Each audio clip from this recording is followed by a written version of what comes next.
زمارونو یو ډېر لوی جنگ تاسو ته راپېښ دی او موږ یو تود جنگ کې یو د امریکې ډالر سره ستاسو مقابله ده د امریکې مشینرۍ سره ستاسو مقابله ده اسلام دشمن قوتونو سره تاسو مقابله ده د قائد پاکستان ازادول غواړئ د اقبال پاکستان ازادول غواړئ د پاکستان عظمت په حال کول غواړئ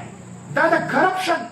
هاتیانو سره او د کرپشن خمارانو سره او د کرپشن حمایه غرونه چې دي دې سره ستاسو مقابله ده راپاسئ به په الله به بروسه کوو په خپل قوت بازو باندې به اعتماد کوو انشاءالله راپاسو به هر یونین کونسل کې ځوانان منظم کې مدرسو ته لاړ شئ دیني کالجونو سکولونو ته لاړ شئ ګراونډونو ته لاړ شئ هر محلي پسته تنظیم جوړ کړئ ویلیج کونسل نه هر محلي پسته تنظیم جوړ کړئ ځوانان را منظم کړئ د دې ظلم خلاف د دې جبر خلاف د دې انتهایی بېعزتۍ دا دور چې د پاکستانیانو روان دی د دې خلاف او د 2018 د الیکشن لپاره تیار کړئ د 2018 د الیکشن پورې به کینې به نه انشاءالله 2018 انتخاب نه به انقلاب جوړو د 2018 به د کرپټ لیډرانو یوم حساب او یوم احتساب انشاءالله 2018 انشاءالله د اقبال او د قائد د پاکستان نور براخیږي د اسلامی پاکستان د فلاحی پاکستان د ترقی یافتہ جدید ترین پاکستان د آزاد خود مختار باوقار پاکستان نور به انشاءالله په 2018 کې راخیږو تاسو زموږ فرنٹ لاین فوجیانو صاحبانو ته پته ده په جنګ کې فرنٹ لاین دا مضبوط ترین خلک په هغې کې خلک دي او فرنٹ لاین په دې باندې د جنګ د ګټې او بیرا د انحصاري زموږ فرنٹ لاین د امریکې د ډالر په مقابله کې دا یو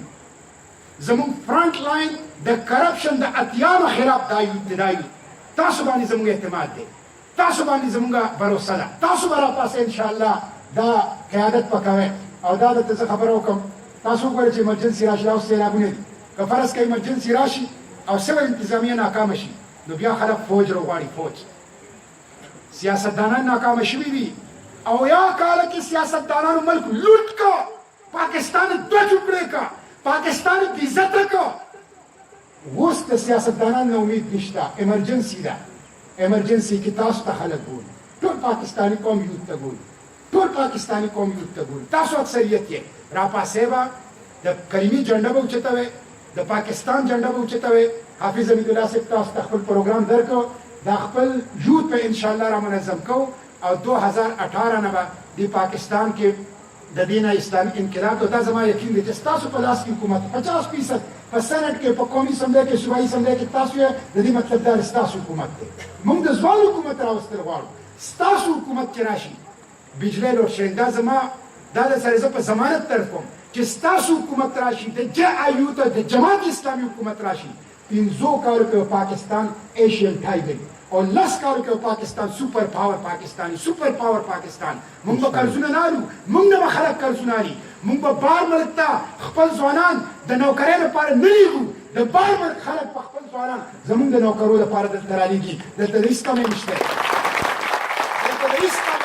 دلته هر څه بېسیاره دي دلته سره دي دلته سپین دي دلته معدنیات دي دلته دریابونه دي دلته غرونه دي دلته سیندونه دي دلته محنت کش او دلته ذهین او باصلاحیته ځوان د په ګډ تعداد کې صرف یو بهادر لیډر یو نر لیډر یو امین او دیانتدار قیادت ورته پکار دی بیا به انشاءالله پاکستان خپل منظر حاصلوي یو غل خو مو راټینګ کړی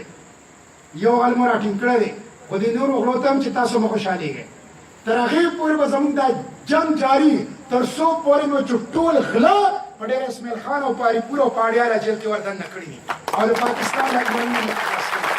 دا جنګ به انشاءالله جاري که شین غل دی او که شین غل دی او که سور غل دی او که پرونی غل دی او که نننی غل دی خو د غلو خلاف زموږ دا جنګ تر هغې پورې دی تر څو پورې مو چې د غل لیډرشپ نه د پاکستان ازادي نه ورکوي